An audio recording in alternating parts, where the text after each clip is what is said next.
Hello दोस्तों, स्वागत है आपका फिर से हमारे चैनल फिजिक्स बाय मुन्ना भैया पे। आज अपन स्टार्ट करेंगे electric charges and their properties. Basically ये आपका इलेक्ट्रोस्टेट्स है, ठीक है, जिसमें अपन सबसे पहले तो चार्ज की ही बात करेंगे। बट चार्ज करने की बात करने से पहले भी आपको ना, सबसे पहले मैं इलेक्ट्रोस्टैटिक्स की बात कर दूं कि इलेक्ट्रोस्टैटिक्स का मतलब होता है क्या है। इससे भी पहले मैं आपको एक बात बताना चाहूंगा कि आप लोग ना अपना खुद का नोट्स जरूर जरूर बनाएंगे।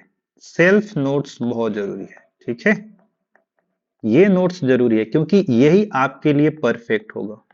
क्योंकि अच्छा, मैं आपको बता दूं, ये भी मैं नोट्स आपको दे दूंगा, बट आपका जो खुद का नोट्स होगा ना, वही परफेक्ट होगा रिवीजन के लिए और अंत तक वही काम आएगा। क्लियर है ना। और उसमें हर एक तरह के इंफॉर्मेशन आपको होंगे कि जैसे देखो, ये नोट्स आपका परफेक्ट नहीं है, इसमें बहुत सारी बातें मैं आपको बताऊंगा एक्स्ट्रा। तो आपको वो चीजें आप खुद के नोट्स में इंक्लूड करनी पड़ेगी। तो जाके आपका नोट्स परफेक्ट बनेगा और आपकी इफिशियंसी भी क्या होगी, बढ़ेगी। तो चलिए स्टार्ट करते हैं लेक्चर को। और बहुत अच्छे से आप लोग लेक्चर को देखेंगे और खुद का नोट्स बनाएंगे। गारंटी है आप लोग पूरे लेक्चर देखने के बाद एक ही बात बोलेंगे। क्या बोलेंगे राहुल जी? हाँ। तो चलिए पहले पढ़ लेते हैं, ठीक है। तो स्टार्ट करते हैं। तो यहाँ पे आपने एक टर्म्स देखा होगा जो मैंने ये अंडरलाइन किया है यहाँ पे, ठीक है। इलेक्ट्रोस्टैटिक्स। तो देखो, इस इलेक्ट्रोस्टैटिक्स वाले वर्ड में ना दो वर्ड आपको यहाँ पे देखने को मिलेंगे, ठीक है। एक को बोलते हैं इलेक्ट्रो, हाफ पोर्शन को देखो काट दो बीच से इसको, है ना। तो ये बन जाएगा इलेक्ट्रो का मतलब होता है चार्ज। क्या मतलब होता है इलेक्ट्रो का मतलब आपका? चार्ज। वैसे लिखा भी है यहाँ पे, है ना, इलेक्ट्रो का मतलब चार्ज। ठीक है। स्टैटिक, स्टैटिक यानी कि रुका हुआ, रेस्ट में, ठीक है, स्टैटिक। देखो, तो जब भी आप वैसे चार्ज की स्टडी करते हैं, वैसे चार्ज की स्टडी करते हैं जो रेस्ट में हो, यानी कि चार्ज जो रेस्ट में हो उसकी स्टडी करेंगे तो आप क्या बोलेंगे? इलेक्ट्रोस्टैटिक, है ना। ठीक है। अच्छा, उसी को यहाँ पे डिफाइन कर दिया गया है। यहाँ पे देखेंगे कि ब्रांच ऑफ ऐसा फिजिक्स, ब्रांच ऑफ फिजिक्स जो किसको डील करे?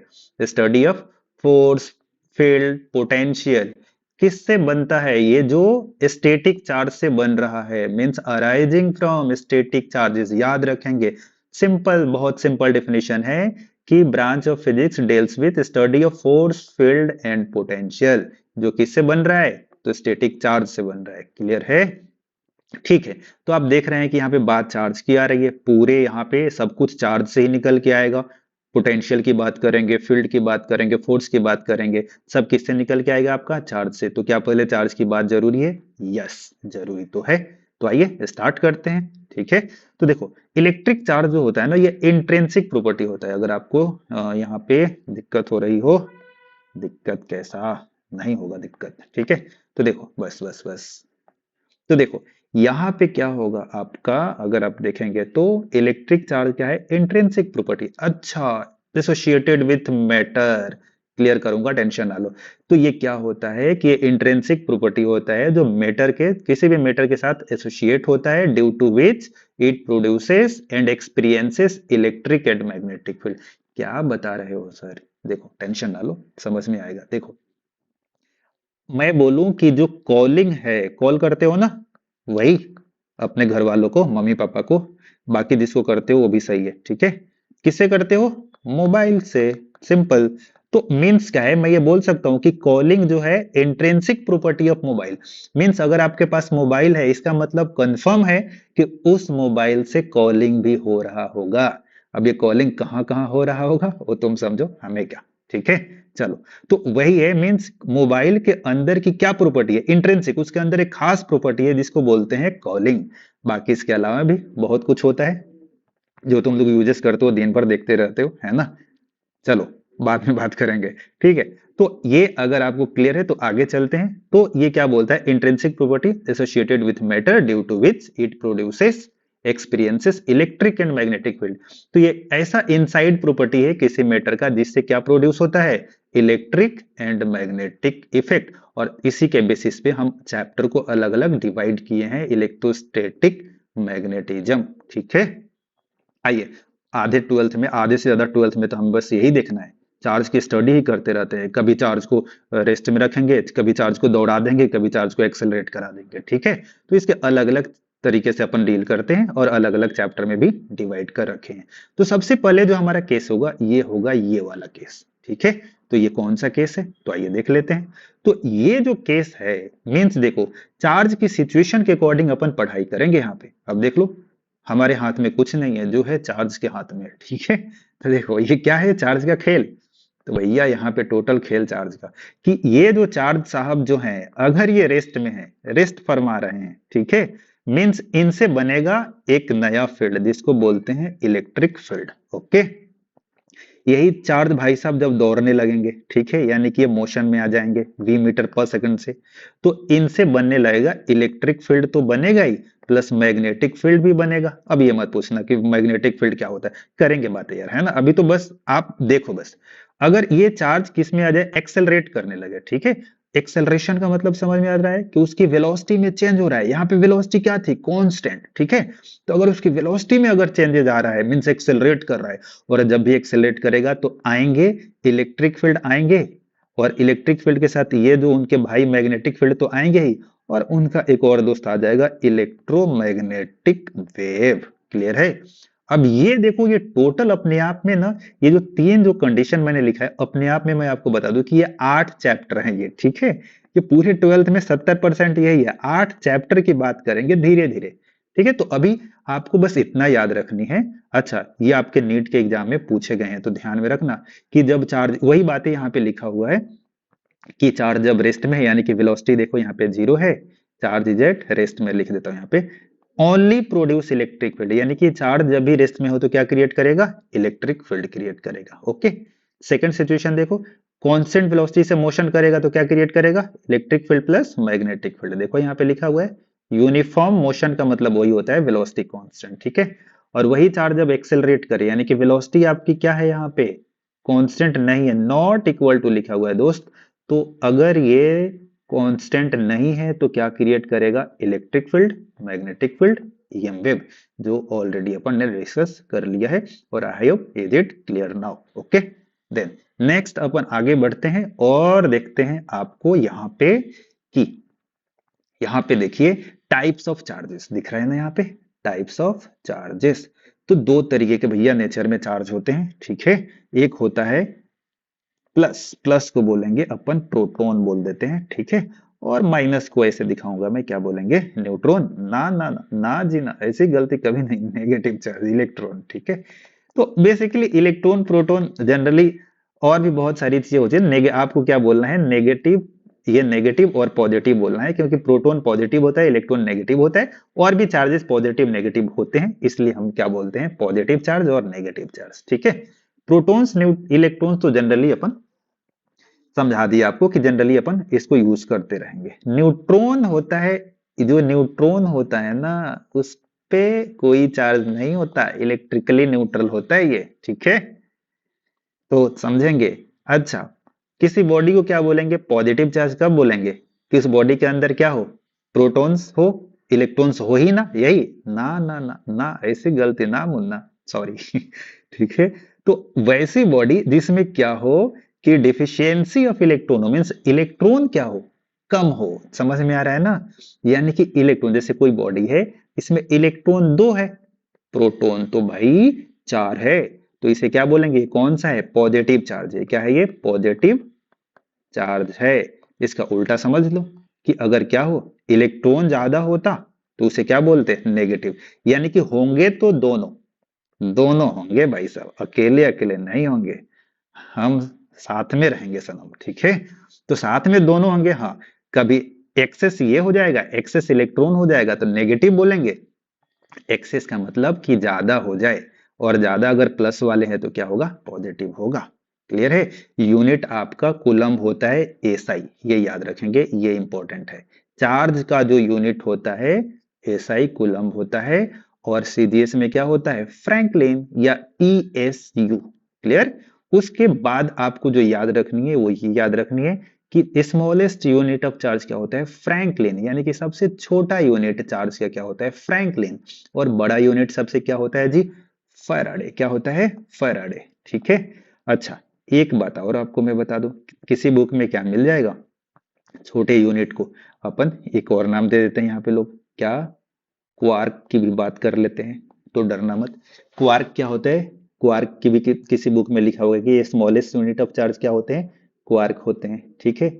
अच्छा, बट अपन जो कंसीडर करेंगे अपने सिलेबस में, जो अपन पढ़ रहे हैं अभी, इसमें स्मॉलेस्ट यूनिट क्या कंसीडर करेंगे, ना ही फ्रैंकलिन ना ही क्वार्क, अपन क्या, इलेक्ट्रॉन। क्या लिखा मैंने, चल मैं पूरा लिख देता हूँ, इलेक्ट्रॉन, ठीक है, इलेक्ट्रॉन कंसीडर करेंगे। अच्छा, जब इलेक्ट्रॉन्स की बात हो ही गई है तो कुछ और बातें कर ही लेते हैं कि देखो, सबसे स्मॉलेस्ट यूनिट ऑफ चार्ज क्या मानेंगे अपन, स्मॉलेस्ट यूनिट ऑफ चार्ज क्या मानेंगे, मानेंगे क्या अपन, इलेक्ट्रॉन। बट रियलिटी में क्या है, फ्रैंकलिन, ठीक है। अपन क्योंकि अपन इलेक्ट्रॉन को मान के ही टोटल क्वेश्चन सॉल्व करने वाले हैं। एक इलेक्ट्रॉन पे जो चार्ज होता है वो कितना होता है, 1.6 into 10 to the power minus 19 coulomb. क्योंकि इलेक्ट्रॉन नेगेटिव होता है इसलिए यहाँ पे लगा देते हैं माइनस, ठीक है। आपसे पूछा जाएगा एक प्रोटॉन पे चार्ज कितना होते हैं, तो इतना ही होता है, ठीक है जी, माइनस 19 कूलम। बट क्योंकि प्रोटॉन पॉजिटिव होता है इसलिए यहाँ पे क्या लिखते हैं, पॉजिटिव। क्लियर है। आइए, उसके बाद इंपॉर्टेंट चीजें अब स्टार्ट होगी, ठीक है। अच्छा, और भी बातें हैं कि मास ऑफ इलेक्ट्रॉन कितना होता है, मास ऑफ प्रोटॉन कितना होता है, तो हमारे काम का वो सब धीरे धीरे याद हो जाएगा। जैसे mass of electron 9.1 into 10 to the power minus 31 kg, ठीक है। ऐसे ही आप चाहें तो अभी याद कर सकते हैं, मास ऑफ प्रोटॉन कितना होता है, मैं यहाँ पे लिख देता हूँ 1.67 into 10 to the power minus 27 kg। याद रह जाए तो अच्छी बात है, ना भी याद रहे तो कोई बात नहीं, ये माइनस 27 है। क्या कर रहे हो सर, क्यों कंफ्यूज कर रहे हो, ना कंफ्यूज तो नहीं करेंगे आप लोगों को। देखो ये है, ठीक है, धीरे धीरे याद हो जाएगा, परेशान होने वाली बात नहीं है, ठीक है। बस कुछ देर के बाद, 2-4 क्लास के बाद आपको तो ये बहुत मजे आने आने वाले हैं इस वाले चैप्टर में, ठीक है। चलिए आगे अपन देखेंगे, कुछ स्पेशल प्रॉपर्टी देखेंगे, स्पेसिफिक प्रॉपर्टी बोल सकते हैं यहाँ पे। देखो, कहाँ भाग रहे हो, हमसे भाग के किधर जाओगे, जहां जाओगे वहां पाओगे, ठीक है जी। आइए, तो अपन स्टार्ट करते हैं स्पेसिफिक चार्ज। प्रॉपर्टी क्या होगी, तो सबसे पहले प्रॉपर्टी तो ये स्केलर क्वांटिटी होता है, कोई डायरेक्शन नहीं होता, खास बात कुछ नहीं है। दूसरे प्रॉपर्टी भी कोई खास नहीं है, लाइक पॉइंट चार्ज क्या होंगे, ऑलवेज रिपेल करेंगे। यानी कि देखो, दो चार्ज बताया था ना, एक प्लस और एक माइनस, ठीक है। तो अगर लाइक चार्ज का मतलब क्या है, दोनों प्लस होंगे तो क्या करेंगे, या दोनों माइनस होंगे तो ये क्या करेंगे, ये रिपेल करेंगे, ठीक है, एक दूसरे से दूर भागेंगे, नाराज होंगे, ठीक है, पसंद नहीं है, प्लस को प्लस पसंद नहीं है, दूर भाग जाएगा देख के, ठीक है। अच्छा, while while while while unlike point charges always attract. अब देखो ये तो होता है ना यार, ठीक है, ये तो तुम जानते हो, एक प्लस होगा और एक माइनस होगा तो क्या होगा, दोनों के बीच में होगा, अरे होगा होगा होगा, बिल्कुल होगा। बहुत तेज हो रहे हो है ना, ये नहीं, मीन्स क्या करेंगे, ये अट्रैक्ट होंगे। अब नेचुरल है, अपन क्या कर सकते हैं यार, है ना, ठीक है। और ये क्या कर रहे हैं, आपके रिपेल कर रहे हैं। तो याद रखना कि लाइक चार्जेस अट्रैक्ट करेंगे, अनलाइक रिपेल करेंगे, ठीक है। गलत बोल दिया, उल्टा बोल दिया क्या, पता नहीं यार। लाइक चार्जेस क्या करेंगे, अट्रैक्ट करेंगे, यानी कि, और सेम तरह के चार्जेस यानी कि लाइक चार्जेस क्या करेंगे, आपके रिपेल करेंगे, ठीक है। वही चीजें यहाँ पे आपको समझाया गया है कि देखो दो, इसको भी मैं एक्सप्लेन कर देता हूँ कि देखो, 2 पॉइंट बॉडी यानी कि चार्ज बॉडी, यानी कि देखो एक ये चार्ज बॉडी है, एक ये चार्ज बॉडी है। अब इसलिए दोनों प्लस प्लस है, क्या करेंगे, प्लस को प्लस पसंद है क्या, अरे नहीं ना यार, नहीं ना। तुम्हारा दोस्त तुम्हारे दोस्त पसंद एक दूसरे को करते हो क्या, नहीं करते ना यार, ठीक है। किसको करते हो, उसके वाली को करते हो, है ना। हाँ, तो देखो यहाँ पे नेगेटिव नेगेटिव नहीं करते भाई, पसंद, दूर भागते हैं, ठीक है। जब ये दोनों अलग पोलैरिटी के हो जाएंगे, देखो करेंगे ना यार, बिल्कुल करेंगे, नेचुरल है, ठीक है, इसमें कोई दिक्कत ही नहीं है। अच्छा, यहाँ पे एक बॉक्स में एक बात लिखा है, लिखने वाली नहीं है, समझने वाली है बस। ये क्या बोला है कि if sizes of the charged bodies are very small as compare to its distance between them. यानी कि कहने का मतलब ये है कि देखो, अगर ये कोई चार्ज बॉडी है प्लस और यहाँ पे भी कोई बॉडी है प्लस, ठीक है, और इनके बीच का डिस्टेंस बहुत ज्यादा है, जैसे मान लो फॉर एग्जांपल ये डिस्टेंस है 1000 मीटर, ठीक है, इनके बीच का सेपरेशन, ठीक है। और ये कितने पे है, 1 कूलम चार्ज है, और ये भी कितना है, 1 कूलम चार्ज है। तो देखो ये जो चार्ज है ना, इनकी वैल्यू 1 कूलम क्या, ये 1000 मीटर से बहुत कम है, यस, बहुत कम है। तो इस तरह के बॉडी को बोलते हैं पॉइंट चार्ज। यही बोला है कि साइज ऑफ द बॉडी है ना, ये वाला बॉडी का साइज जो है इन दोनों का, इनके सेपरेशन से अगर बहुत कम है या सेपरेशन बहुत ज्यादा है, तो इस तरह के बॉडी को बोलते हैं, क्या बोलते हैं, पॉइंट चार्ज बॉडी। अगर ये चार्ज है तो क्या बोलेंगे, पॉइंट चार्ज बोलेंगे। ठीक है, आई hope is it clear now. Okay, next property देखते हैं। ये ये प्रॉपर्टी है charge is transferable. Obviously charge बोले तो पैसा, तुम्हारा पैसा ट्रांसफर करता है ना, तुम देते हो दोस्त को और दोस्त तुम्हें वापस नहीं करता, बट ऐसा कुछ नहीं है, वही चीज है। ठीक है, ये यहाँ पे ट्रांसफर हो सकता है, कोई बॉडी ए है और ये कोई बॉडी बी है। तुम चाहो तो यहाँ से कुछ चार्ज को यहाँ पे ट्रांसफर कर सकते हो, यहाँ से भी यहाँ पे ट्रांसफर कर सकते हो। अब ये तुम्हारा दोस्त होगा तो वापस नहीं करेगा, बस तुम ही ट्रांसफर करते रहो यहाँ पे। तो खैर, ट्रांसफरेबल है, लेकिन मनी क्या है, मनी की तरह चार्ज भी क्या है, ट्रांसफरेबल है। ठीक है, अच्छा, नेक्स्ट देखो, नेक्स्ट ये मैं थोड़ा सा, ये, अरे भाई साहब, अच्छी बात नहीं है ये। ठीक है, ये मिटा देता हूं बस, ये आपको क्लियरिटी हो गया होगा। नेक्स्ट प्रॉपर्टी की अगर आप देखेंगे ना, नेक्स्ट प्रॉपर्टी है आपका charge always associated with mass. Means इसका मतलब ये है कि देखो, चार्ज जो है ना, वो मास के बिना एग्जिस्ट ही नहीं करेगा। Charge can not exist without mass. Charge अगर है तो उस पे मास भी है, ये कंफर्म है। ठीक है, तो उधर मास can exist without charge, but mass जो है वो चार्ज के बिना भी हो सकता है, कोई दिक्कत नहीं है। तो यही खास प्रॉपर्टी है जो हमें ध्यान में रखनी है। जैसे कि देखो, मैं बोलूं कि आपका मास कितना है, 50 kg है। मैंने बोला क्या कि आपका चार्ज 50 कूलम्ब है? नहीं, चार्ज की कोई बात किया क्या? नहीं किया, सिंपल। बट मैं बोलूं कि एक इलेक्ट्रॉन है या प्रोटॉन है इतना जिस पे चार्ज 10 कूलम्ब है, तो उस पे मास भी होगा, यानी कि उस पे मास भी होगा। जैसे ऐसा बताया था ना कि इलेक्ट्रॉन पे मास होता है, ये देखो यहाँ पे लिखा था, इलेक्ट्रॉन पे मास, ये लिखा था ना ये वाला। तो अगर एक इलेक्ट्रॉन है तो उस एक इलेक्ट्रॉन पे मास कितना है, इतना है। 10 है तो क्या करेंगे, 10 का मास निकाल लेंगे, इसमें 10 से मल्टीप्लाई कर देंगे, इस वाले में 10 से मल्टीप्लाई कर देंगे, तो क्या आ जाएगा, 10 इलेक्ट्रॉन का मास। क्योंकि ये जो मास है ये एक इलेक्ट्रॉन का मास है, एक इलेक्ट्रॉन का। क्लियर है? तो वही बात है, आपको क्लियरिटी होना चाहिए। बाकी ये एग्जाम्पल जो है आपको पढ़ना हो तो पढ़ लेना, कुछ भी खास नहीं है, जो मैंने बता दिया आप वो इंपॉर्टेंट है, आप वो बस वो ध्यान में रखें। ठीक है, चलिए नेक्स्ट प्रॉपर्टी अपन देखेंगे। Charge is realistically invariant where mass is variant. अब इसका क्या मतलब होता है, बहुत इंपॉर्टेंट है, एक स्टार बना लेना इस पे। ये प्रॉपर्टी के बारे में ध्यान से समझे, मैं बता देता हूँ। आइंस्टीन ने एक फॉर्मूला दिया था, m equal to m not by under root 1 - v² by c², जहां पे ये v का मतलब होता है स्पीड ऑफ बॉडी। ठीक है, और c का मतलब होता है स्पीड ऑफ लाइट। अब ये स्पीड ऑफ लाइट कितना होता है जी, 3 × 10⁸ मीटर पर सेकेंड।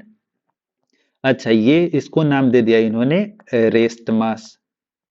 ठीक है, अब देखो इसका क्या खेल है। इन्होंने, आइंस्टीन ने ये बातें बोला कि अगर किसी बॉडी को, ये बॉडी की वेलोसिटी बढ़ा दोगे, तो देखो अगर ये वेलोसिटी बढ़ाओगे ये वाला, तो ये वाला डेटा क्या हो जाएगा, ये भी बढ़ेगा और ये बढ़ेगा, तो ये टोटल डेटा क्या हो जाएगा, ये टोटल डेटा क्या हो जाएगा, कम हो जाएगा। इसकी वैल्यू क्या हो जाएगी, कम हो जाएगी। देखो ना, अगर मान के चलो कि इस v के जगह पे भी, v के जगह पे क्या रख दो, c², तो c² कट जाएंगे और 1 - 1 क्या हो जाएगा, 0। देखो m equal to m not under root 1 और c² कट होके 1 हो जाएगा और ये टोटल टर्म 0 हो जाएगा ये वाला, तो मास कितना हो जाएगा, इन्फिनिटी हो जाएगा। तो ये बोलते हैं कि अगर आप स्पीड बढ़ा दोगे तो मास क्या हो जाएगा, बढ़ जाएगा। मीन्स मैं एक और एग्जांपल से दूं कि अगर आपका मास 50 kg है, ठीक है, और मैं आपको स्पीड ऑफ लाइट से मोशन करा दूं, मूव करा दूं, तो आपका मास कितना हो जाएगा, बढ़ के इन्फिनिटी हो जाएगा। ठीक है, हाँ, वो पॉसिबल नहीं है कि आपको मैं स्पीड ऑफ लाइट से भगाऊं, वो अलग बात है। बट हमें यहाँ पे ये समझना है कि मास जो है स्पीड पे डिपेंड करता है, जबकि चार्ज स्पीड पे डिपेंड नहीं करता। हमें यही बातें यहाँ पे समझनी है कि charge independent of, sorry, independent of frame of reference, ठीक है, फ्रेम ऑफ रेफरेंस। इसका मतलब ये है कि change on body does not change what ever its speed, sorry, charge on body does not change what ever be its speed, means इसका speed कुछ भी हो, किसी बॉडी का स्पीड कुछ भी हो, उसका जो चार्ज होता है वो क्या होता है, सेम होता है, बट मास सेम होता है क्या, नो। ठीक है, मास जो है स्पीड पे डिपेंड करता है, वही यहाँ पे लिखा हुआ है, मैं आपको समझा दिया। इस एम को बोलते हैं डायनेमिक मास, ठीक है, रेस्ट मास, ये फॉर्मूला वही। स्पीड बढ़ाओगे, देखो यहाँ पे स्पीड बढ़ाओगे, ये वैल्यू बढ़ेगी, ये वैल्यू, ये वाला वैल्यू रेशियो बढ़ जाएगा, और ये टोटल डेटा क्या होगा, कम हो जाएगा, जिससे ये डायनेमिक मास क्या हो जाएगा, बढ़ जाएगा, ये डायनेमिक मास क्या हो जाएगा, बढ़ जाएगा, ठीक है। मीन्स यहाँ पे लिखा हुआ, means the particle moving with larger speed will have larger mass, जिसका जितना ज्यादा स्पीड होगा उसका उतना ही ज्यादा मास होगा, क्लियर है। बट अपन क्या मानते हैं कि हम स्पीड ऑफ लाइट को अचीव नहीं कर सकते, मीन्स हमारा जो स्पीड है v जो है, देखो ये v जो है स्पीड ऑफ लाइट से मच मच लेस देन है, इसलिए हमारा मास चेंज नहीं होता, और उस मास को क्या मानते हैं, कांस्टेंट मानते हैं, ठीक है जी। चलिए, बहुत अच्छे, I hope this is clear. दूसरा आपका नेक्स्ट प्रॉपर्टी जो है, जो हमें ध्यान में रखनी है। अब कुछ लोग ये बोल रहे होंगे यहाँ पे कि मजा नहीं आ रहा है, ठीक है। अरे, ये एनटीए है, जेई मेन और नीट की तैयारी कर रहे हो, ठीक है, तो ज्यादा मजे के चक्कर में ना पड़ो, ठीक है, पढ़ाई कर लो, मजा तो आएगा ही, पढ़ने के इंटेंशन से बैठो यहाँ पे, बहुत मजे आएंगे, क्लियर हो रहा है ना। चलिए देखिए, तो charge is additive, next property है चार्ज इज एडिटिव। अब इसका क्या मतलब होता है कि देखो, कि if system contains an number of charge, कोई सिस्टम है जो कितना बहुत सारे चार्ज को अपने पास रखा है, तो उसका टोटल चार्ज क्या होगा, सबका सम होगा। बहुत सिंपल सी केस है कि जैसे देखो, एक कोई सिस्टम है, इस सिस्टम में कितना 1 कूलम चार्ज है, 2 कूलम चार्ज है, 3 कूलम चार्ज है, ठीक है। तो टोटल चार्ज कितना हो जाएगा, Q1 plus Q2 plus Q3, कुछ भी खास नहीं है, यानी कि 1 प्लस 2 प्लस 3 यानी कि 6, ठीक है। तो वही बोल रहा है कि system contains n number of charges, then total charge of the system obtain simply by adding algebraic, आप सिंपल अलजेब्रिक सम कर दो उसका, वही देखो दोनों एग्जांपल यहाँ पे दिए हुए हैं, आपको क्लियर हो जाएगा। 4 8 -3 माइनस प्लस 9, ठीक है। आइए फिर अपन देखेंगे लास्ट, एक मोस्ट इंपॉर्टेंट प्रॉपर्टी, ये वाला, ये लास्ट नहीं, एक अगर आप इसको देखो ना तो ये बहुत सिंपल है, ये बोलते हैं कि total charge of an isolated system remains constant, this is also called law of conservation. Simple सी बात है कि किसी भी सिस्टम का, ये बोलते हैं ना, कोई भी सिस्टम है उसका टोटल चार्ज हमेशा क्या रहेगा, कांस्टेंट रहेगा, वो कभी भी चेंज नहीं होगा, जिससे आप लोग बोलते हो ना, charge can neither be created, ऐसा डिफाइन आप लोग करते थे बचपन में, या डिफाइन किया होगा आपने, देखो, charge can neither be created nor be destroyed, charge को ना क्रिएट कर सकते हैं ना ही डिस्ट्रॉय कर सकते हैं, बस ट्रांसफॉर्म कर सकते हैं, ठीक है। ये यहाँ पे ये बोल रहा है, ठीक है, बाकी इसमें कुछ खास बात नहीं है। ये जो प्रॉपर्टी है ना, नीट में पूछा गया सवाल है इस पे, ये लास्ट प्रॉपर्टी देखेंगे, आप इसमें 3 स्टार बना लेना। चार्ज क्वांटाइज्ड, ठीक है, मीन्स इसका क्या मतलब होता है, तो इसका मतलब क्या होता है, ध्यान से देखेंगे कि आपका जो चार्ज है ना, देखो, charge on the body must be integral multiple of basic unit of charge, ठीक है। इसका क्या मतलब होता है, यहां तक आप लोग इसको याद रखेंगे कि जो चार्ज होता है ना, हमेशा इंटीग्रल मल्टीपल में होता है किसी बेसिक, किसी भी बॉडी पे। मीन्स क्या मतलब हुआ इसका, कि देखो आपके पास कोई बॉडी ए है, ठीक है, दो न्यूट्रल बॉडी, अच्छा, न्यूट्रल का मतलब क्या होता है, कि उस पे कोई चार्ज ना हो, ना ना ना, न्यूट्रल का मतलब ये होता है कि उसमें जितने इलेक्ट्रॉन्स है उतने क्या हो, प्रोटॉन हो, इस बॉडी को क्या बोलते हैं, न्यूट्रल। न्यूट्रल का मतलब होता है बॉडी के अंदर जितने इलेक्ट्रॉन उतने ही प्रोटॉन, ये खास बात ध्यान में रखेंगे। तो देखो ये बोलता है कि आपको अगर ए बॉडी से बी बॉडी पे कोई चार्ज ट्रांसफर करना है, तो आप कितना कर सकते हो, या तो 5 इलेक्ट्रॉन को करो, या तो 10 इलेक्ट्रॉन को करोगे, या 1000 इलेक्ट्रॉन का, जितना आपको मन करे इतना करोगे। बट बट अगर आपको 5.5 इलेक्ट्रॉन का ट्रांसफर करना हो, ये पॉसिबल नहीं है। ना ही आपको अगर 1000.5 इलेक्ट्रॉन का या 4 इलेक्ट्रॉन का करना है, या 0.2 इलेक्ट्रॉन का करना है, 0.2 इलेक्ट्रॉन, तो ये पॉसिबल नहीं है। मीन्स क्या होगा कि जो चार्ज का ट्रांसफर होगा या तो 1e हो सकता है, या 2e हो सकता है, या 100e हो सकता है। अब ये 1, 2 और 100 क्या है, कोई इंटीजर नंबर ही तो है ना, तो इसलिए इन सबके जगह पे क्या लिखते हैं अपन, n इंटू ई लिखते हैं। क्लियर है? यानी कि आप चार्ज का ट्रांसफर किससे, एन ई, हमेशा इंटीजर मल्टीपल में कर सकते हैं। ई क्या है, एक इलेक्ट्रॉन का चार्ज है, ठीक है, जिसकी वैल्यू कितनी होती है, 1.6 इंटू 10⁻19 कूलम होती है। क्लियर है ना, 19 कूलम होती है। और आपको क्लियरिटी आ गई है, यही यहाँ पे लिखा हुआ है कि charge on the any body must be integral multiple of basic unit of charge. Basic unit क्या है, ई बोलते हैं ना यहाँ पे, तो वही बात है। ठीक है, ई क्या है, बेसिक यूनिट आपका है। ठीक है, चलो मैं आपको ये एक बार मिटा दूं जिससे आपको ये क्लियरिटी आ जाए। अब नहीं मिटाऊंगा, तो ये जनरल फॉर्म में क्या लिख सकते हैं अपन, इसको ऐसा लिख सकते हैं, ये वाला लिख सकते हैं। क्लियर? अच्छा, दूसरी बात ये है कि आपको अब देखो, ये प्रॉपर्टी ऑफ चार्जेस हमने देखा, तो हमसे अब क्वेश्चंस भी होनी चाहिए कुछ। ठीक है, तो ये कुछ क्वेश्चंस कर लेते हैं। ठीक है, बहुत मजा आएगा आपको, क्वेश्चंस जो इस पे पूछे गए हैं। आपको कुछ होमवर्क भी मैं दे दूंगा। तो जैसे देखो, ये फर्स्ट आपका इलस्ट्रेशन ये है कि which one of the following charges are not possible. देखो इसमें से कौन सा पॉसिबल नहीं है। तो देखो मैंने अभी क्या बताया था, यहाँ पे देखो कि या तो इंटीग्रल मल्टीपल में होना चाहिए, इंटीजर मल्टीपल में होना चाहिए। तो क्या ये पॉसिबल है, हाँ। ये पॉसिबल है, हाँ। ये पॉसिबल है, नहीं। ये पॉसिबल है, नहीं। देखो रूट की वैल्यू 1.73 हो जाएगी ना, तो बाकी ये सॉल्यूशन आप देख लेना, not possible, possible, not possible, possible, आपको समझ में आ जाएगा। इस पे और क्या क्वेश्चन हो सकते हैं, देखिए अगला illustration, how many electrons must be remove, how many must be remove from a body to make electrified 3.2 coulomb charges. यानी कि किसी बॉडी से कितना इलेक्ट्रॉन बाहर निकाला जाए, कितना, यानी कि हमें एन निकालनी है, जिससे उस बॉडी पे कितना चार्ज आ जाए, 3.2 कूलम आ जाए। तो फॉर्मूला हमें पता है, Q इक्वल टू कितना होता है, एन ई। तो नंबर ऑफ चार्ज आ जाएगा, यहाँ से देखो एन की वैल्यू कितनी हो जाएगी, Q बाई ई हो जाएगा। क्लियर है? तो यहाँ से आ जाएगा आपका वैल्यू जो भी है दिया है आपका 3.2, यहाँ पे देख लीजिए, और आपका ये आपका आंसर आ जाएगा। क्लियर है? सिमिलर ये भी आप देख सकते हैं कि आपको अगर इतना इलेक्ट्रॉन्स, ये एन की वैल्यू दिया हुआ है, इतना इलेक्ट्रॉन्स इजेक्ट किया गया है किसी बॉडी से, तो फाइनल चार्ज कितना हो जाएगा उस बॉडी पे, फाइनल चार्ज रिक्वायर्ड कितना होगा, तो इतना इलेक्ट्रॉन्स है। और एक इलेक्ट्रॉन का चार्ज कितना होता है, 1.6 10⁻19 कूलम।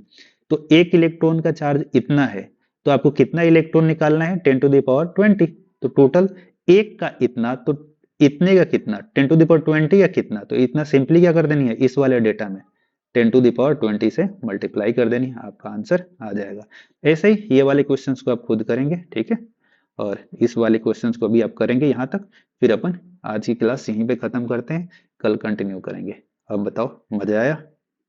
ठीक है, आई hope is it clear now, best of luck.